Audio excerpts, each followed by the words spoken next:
ನಮಸ್ಕಾರ.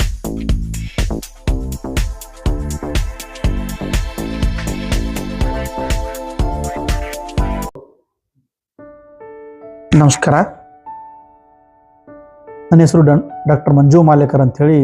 ನಾನು ಶ್ರೀ ಚನ್ನಬಸವೇಶ್ವರ ಪದವಿ ಮಹಾವಿದ್ಯಾಲಯ ಭಾಲ್ಕಿಯಲ್ಲಿ ಹಿಂದಿ ವಿಭಾಗದಲ್ಲಿ ಸಹಾಯಕ ಪ್ರಾಧ್ಯಾಪಕನಾಗಿ ಕೆಲಸ ಮಾಡುತ್ತಿದ್ದೇನೆ. ಇಂದು ನಾನು ವೃದ್ಧಾಶ್ರಮ ಓಲ್ಡ್ ಏಜ್ ಹೋಮ್ ಬಗ್ಗೆ ಮಾತನಾಡಲು ಇಚ್ಛೆಪಡುತ್ತೇನೆ. ಭಾರತ ದೇಶದಲ್ಲಿ ಅಥವಾ ವಿಶ್ವದ ವಾಸ್ತವಿಕ ಪರಂಪರೆಯನ್ನು ನೋಡಿದಾಗ ಇಂದು ಕೈಗಾರೀಕರಣ ಮತ್ತು ನಗರೀಕರಣ ಬೆಳವಣಿಗೆಯಿಂದ ಇಂದು ನಾವು ಅದರಲ್ಲಿ ಕುಟುಂಬದಲ್ಲಿ ಹಾಗೂ ಮಾನವನ ಒಂದು ಚಲನವಲನಗಳಲ್ಲಿ ಬದಲಾವಣೆ ಆಗುತ್ತಿದೆ ಎಂದೇ ನಾವು ಹೇಳಬಹುದು. ಭಾರತ ದೇಶವನ್ನು ನೋಡಿದಾಗ ವಸುದೈವ ಕುಟುಂಬಕಂ ಎಂಬ ಪರಿಭಾಷೆ ಇಂದು ಬದಲಾಗಿದೆ. ಏಕೆಂದರೆ ವೈಜ್ಞಾನಿಕ ಪ್ರಗತಿಯಿಂದ ಹೆಣ್ಣು ಮತ್ತು ಗಂಡಿನಲ್ಲಿ ಬಹಳಷ್ಟು ಭೇದ ಭಾವಗಳು ಕಂಡುಬಂದು ಪ್ರತಿಯೊಬ್ಬರು ತಮ್ಮ ಇಚ್ಛೆಯಂತೆ ಬದುಕಲು, ತಮ್ಮ ಇಚ್ಛೆಯನುಗುಣವಾಗಿ ಜೀವಿಸಲು ನವಯುವಕರು ಯುವತಿಯರು ಮುಂದಾಗಿದ್ದಾರೆ. ಅದರಿಂದ ಭಾರತ ದೇಶಕ್ಕೆ ಅಥವಾ ವಿಶ್ವಕ್ಕೆ ಒಂದು ತೊಂದರೆ ಆಗುತ್ತದೆ ಹಾಗೂ ಸಮಾಜಕ್ಕೆ ಅತಿ ಒಂದು ದೊಡ್ಡ ಒಂದು ಪೆಟ್ಟನ್ನು ಆಗಬಹುದು ಅಂತ ನಾನು ಹೇಳಲು ಇಚ್ಛೆಪಡುತ್ತೇನೆ. ಹೀಗೆ ತಂದೆ ತಾಯಿ ಹಿರಿಯರು ನಾವು ಗೌರವಿಸುವುದು ಇದು ಒಂದು ಭಾರತದ ಪರಂಪರೆ ಎಂದು ನಾನು ಹೇಳುತ್ತೇನೆ. ಹೇಗೆ ತಂದೆ ತಾಯಿಗಳು ಏನು ಮಾಡುತ್ತಾರೆ, ನಮಗೆ ತಂದೆ ತಾಯಿ ಏನು ಮಾಡುತ್ತಾರೆ ಅಂದರೆ, ಅವರು ನಮಗೆ ಹೆಣ್ಣು ಮಗ ಹುಟ್ಟಲಿ ಅಥವಾ ಗಂಡು ಮಗು ಹುಟ್ಟಲಿ ಎಂದು ಅನೇಕ ದೇವರಲ್ಲಿ ಹರಕೆ ಹೊತ್ತು ಒಂದು ಗಂಡು ಅಥವಾ ಹೆಣ್ಣು ಮಗುವನ್ನು ಅವರು ಜನ್ಮ ನೀಡುತ್ತಾರೆ. ಜನ್ಮ ನೀಡಿದ ಮೇಲೆ ಆ ಮಗುವಿಗೋಸ್ಕರ, ಆ ಮಗುವಿನ ಬೆಳವಣಿಗೆಗೋಸ್ಕರ ತಂದೆ ತಾಯಿ ಏನು ಮಾಡ್ತಾರೆ ಏನೆಂದರೆ ಅವರು ಒಂದು ತಮ್ಮ ಹೊಟ್ಟೆಗೆ ಗಂಜಿಯನ್ನು ಕುಡಿದು ಮಕ್ಕಳ ಸುಖಕ್ಕೋಸ್ಕರ, ಮಕ್ಕಳ ಭವಿಷ್ಯತ್ತಿಗೋಸ್ಕರ ತಂದೆ ತಾಯಿಯನ್ನು ಕಷ್ಟಪಡುವಂಥ ಪ್ರಕ್ರಿಯೆ ನಾವು ಜಗತ್ತಿನಲ್ಲಿ ನೋಡುತ್ತೇವೆ. ಆದರೆ ಇಂದು ವೈಜ್ಞಾನಿಕ ಪ್ರಗತಿಯಿಂದ ಮತ್ತು ಆಧುನಿಕ ಬೆಳವಣಿಗೆಯಿಂದ ಮಾನವೀಯ ಸಂಬಂಧಗಳಲ್ಲಿ, ಮಾನವೀಯ ಒಂದು ಮೌಲ್ಯಗಳಲ್ಲಿ ಬದಲಾವಣೆ ಆಗಿದೆ ಅಂತ ನಾವು ಹೇಳಬಹುದು. ಹೇಗೆ ಯಾವ ತಂದೆ ತಾಯಿಗಳು ಮಕ್ಕಳಿಗೋಸ್ಕರ, ಮಕ್ಕಳ ಒಳತಿಗೋಸ್ಕರ ತಮ್ಮ ಜೀವನವನ್ನು ಮುಡುಪಾಗಿಟ್ಟಿರ್ತಕ್ಕಂಥ ತಂದೆ ತಾಯಿಗಳನ್ನು ಇಂದು ನಾವು ಅವರನ್ನು ಬೇರೆ ಬೇರೆ ಮಾಡಿ ಅವರನ್ನು ನಾವು ಬದುಕಲು ಅವರನ್ನು ಹಕ್ಕನ್ನು ಕಿತ್ತುಕೊಳ್ಳುವಂಥ ಜನಾಂಗ ಇಂದು ಭಾರತ ದೇಶದಲ್ಲಿ ಜಗತ್ತಿನಲ್ಲಿ ಮುಂದಾಗಿದೆ ಅಂತ ನಾವು ಹೇಳಬಹುದು. ಇಂದು ನೋಡಿ, ಆಸ್ತಿಗಾಗಿ ಅಣ್ಣ ತಮ್ಮರು ಜಗಳ ಮಾಡುತ್ತಾರೆ. ಹಾಗೂ ಅವರ ಹೊಟ್ಟೆಗೆ ಒಂದು ಊಟದ ಹಾಕುವುದರ ಸಲುವಾಗಿ ತಂದೆ ತಾಯಿಯ ಹೊಟ್ಟೆಗೆ ಒಂದು ಊಟ ಹಾಕುವಂಥ ಸಂದರ್ಭದಲ್ಲಿ ಅಣ್ಣ ತಮ್ಮರ ಮಧ್ಯೆ ಹಾಗೂ ಮದುವೆ ಮಾಡಿಕೊಂಡು ಬಂದಿರತಕ್ಕಂತಹ ಹೆಂಡತಿಯರ ಮಧ್ಯೆ ಇದು ಒಂದು ಜಗಳ ಅಂತ ನಾವು ಹೇಳಬಹುದು.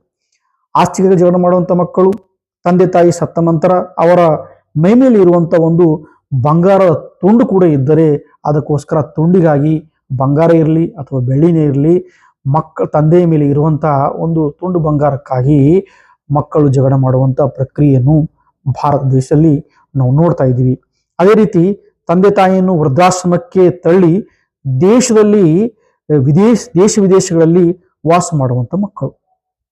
ಹೀಗೆಂದರೆ ಮಕ್ಕಳು ವಿದ್ಯಾಭ್ಯಾಸಕ್ಕಾಗಿ ತಂದೆ ತಾಯಿ ದುಡಿದು ಶ್ರಮಪಟ್ಟು ಇರ್ತಕ್ಕಂಥ ತಂದೆ ತಾಯಿಗಳು ಮಗನು ವಿದೇಶಕ್ಕೆ ಹೋಗಲಿ, ಅವನು ಚೆನ್ನಾಗಿ ಜಾಬ್ ಮಾಡಲಿ, ಚೆನ್ನಾಗಿ ನೌಕರಿ ಮಾಡಲಿ, ನಮ್ಮನ್ನು ಸಾಕಲಿ ಎಂದಿರ್ತಕ್ಕಂಥ ತಂದೆ ತಾಯಿಗಳನ್ನು ಇಂದು ಭಾರತದಲ್ಲಿರ್ತಕ್ಕಂಥ ಯುವ ಜನಾಂಗದವರು ಏನ್ ಮಾಡ್ತಿದ್ದಾರಂದ್ರೆ ಅವ್ರ ನೌಕರಿಗೋಸ್ಕರ, ಅವರ ವೈಭವದ ಜೀವನಗೋಸ್ಕರ ಇನ್ನು ತಂದೆ ತಾಯಿಯನ್ನು ಮರೆತಿದ್ದಾರೆ, ತಂದೆ ತಾಯಿಯನ್ನು ಮರೆತು ಬದುಕುತ್ತಿದ್ದಾರೆ ಅಂತ ನಾವು ಹೇಳಬಹುದು.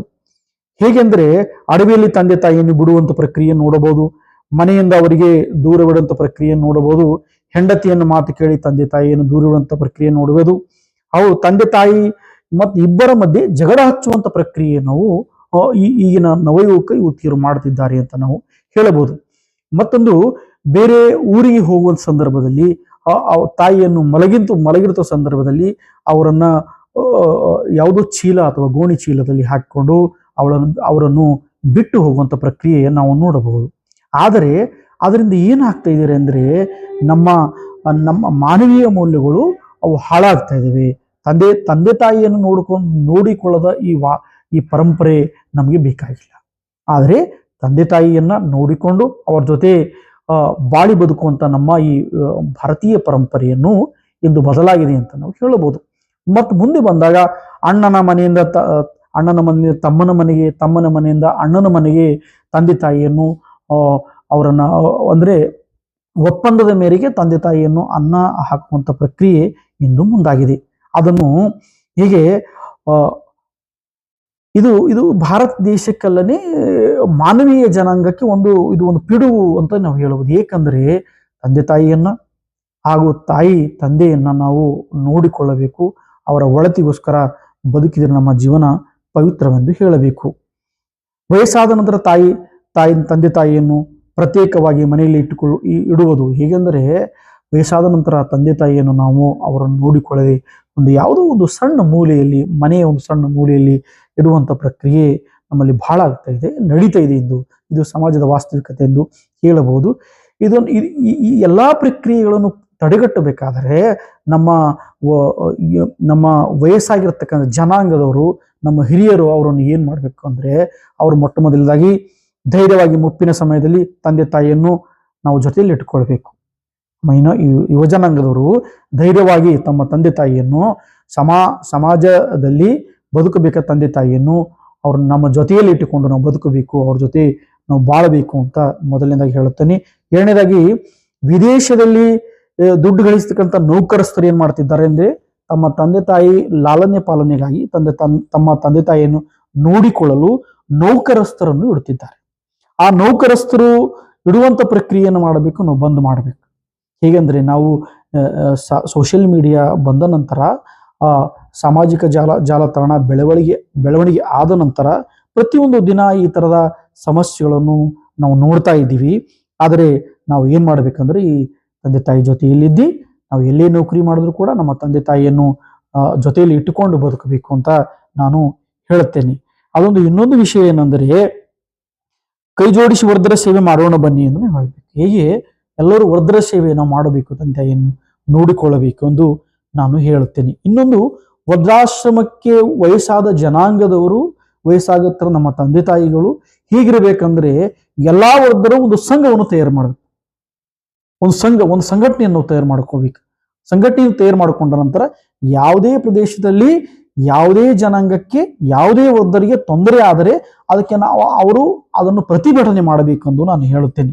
ಮತ್ತೆ ನೀವು ಗಳಿಸಿರುವಂತ ಆಸ್ತಿ ನೀವು ಇರುವ ತನಕ ನಿಮ್ಮ ಅಧೀನದಲ್ಲಿ ಇಟ್ಕೊಳ್ಬೇಕು.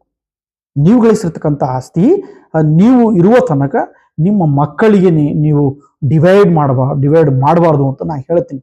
ಏಕೆಂದರೆ ಯಾವ ಜನಾಂಗ ತಂದೆ ತಾಯಿಯನ್ನು ನೋಡಿಕೊಳ್ಳಲು ತಂದೆ ತಾಯಿ ಪಕ್ಕದಲ್ಲಿ ನಿಂತಾಗ ಅವರನ್ನು ದೂರ ಸರಿಯುವಂತ ಜನಾಂಗ ನಮ್ಮನ್ನು ಹೇಗೆ ಚೆನ್ನಾಗಿ ನೋಡಿಕೊಳ್ಳೋದಿಲ್ಲ. ಅದಕ್ಕಾಗಿ ನೀವು ಗಳಿಸಿರುವಂತ ಆಸ್ತಿ ನೀವು ಇರುವ ತನಕ ನಿಮ್ಮ ಅಧೀನದಲ್ಲಿ ಇಟ್ಕೊಳ್ಬೇಕೆಂದು ನಾನು ಹೇಳುತ್ತೇನೆ.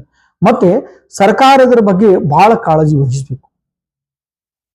ಸರ್ಕಾರ ವೃದ್ಧರ ಬಗ್ಗೆ, ವಯಸ್ಸಾಗಿಂತ ಜನಾಂಗದ ಬಗ್ಗೆ ಬಹಳ ಕಾಳಜಿಯನ್ನು ವಹಿಸಬೇಕು. ಅವರ ಬಗ್ಗೆ ಇನ್ನಷ್ಟು ಅವರ ಉಪಜೀವನಕ್ಕಾಗಿ ಅವರ ಪೆನ್ಷನ್ ಆಗಲಿ, ಯಾವುದೇ ವೃದ್ಧಾಶ್ರಮ ತಳ್ಳುವಂತ ಜನಾಂಗಕ್ಕೆ ಸರ್ಕಾರ ಯುವ ಜನಾಂಗದವರಿಗೆ ತಿಳಿ ಹೇಳಬೇಕು. ಸರ್ಕಾರ ಇದ್ರ ಬಗ್ಗೆ ಬಹಳ ಕಾಳಜಿ ವಹಿಸಬೇಕೆಂದು ನಾನು ಹೇಳ್ತೇನೆ. ತಂದೆ ತಾಯಿಯನ್ನು ಕಿರುಕುಳ ಕೊಡುವಂತ ಮಕ್ಕಳ ಬಗ್ಗೆ ನಾವು ವಿಶೇಷವಾದ ಒಂದು ಕಾಯ್ದೆಯನ್ನು, ವಿಶೇಷವಾದ ಒಂದು ಆಕ್ಟ್ ಅನ್ನು ತರಬೇಕೆಂದು ನಾನು ಈ ಗೌರ್ಮೆಂಟ್ಗೆ ಬೇಡಿಕೊಳ್ಳುತ್ತೇನೆ. ಅದೇ ರೀತಿ ಒಂದು ಕಡೆ ಗಂಡ ಹೆಂಡತಿ ಒಂದು ಮನೆ ಅಂದರೆ ಮಗನ ಹಾಗೂ ಮಗಳ ಕಡೆ ವಾಸಿಸಲು ಅನುಮತಿ ಕೊಡಬೇಕು. ಏನಂದ್ರೆ, ಮಕ್ಕಳಿಗೆ ಆಸ್ತಿ ಹಂಚಿದ ನಂತರ ಮಕ್ಕಳೇನ್ ಮಾಡ್ಕೊಳ್ತಿದ್ದಾರೆ, ತಂದೆ ತಾಯಿಯನ್ನು ಹಂಚ್ಕೊಂಡು ಬರ್ತಕ್ಕಂಥ ಪ್ರಕ್ರಿಯೆಯನ್ನು ನೋಡ್ತಾ ಇದ್ದೀವಿ. ಅದೇನ್ ಮಾಡ್ಬೇಕು, ಜನಾಂಗದವರು ಆಸ್ತಿ ಹಂಚಿದ ನಂತರ, ಆಸ್ತಿ ಡಿವೈಡ್ ಆದ ನಂತರ ಅವರಿಗೆ ಒಂದು ಕಡೆ ವಾಸಿಸಲು ಅನುಮತಿ ಕೊಡಬೇಕು.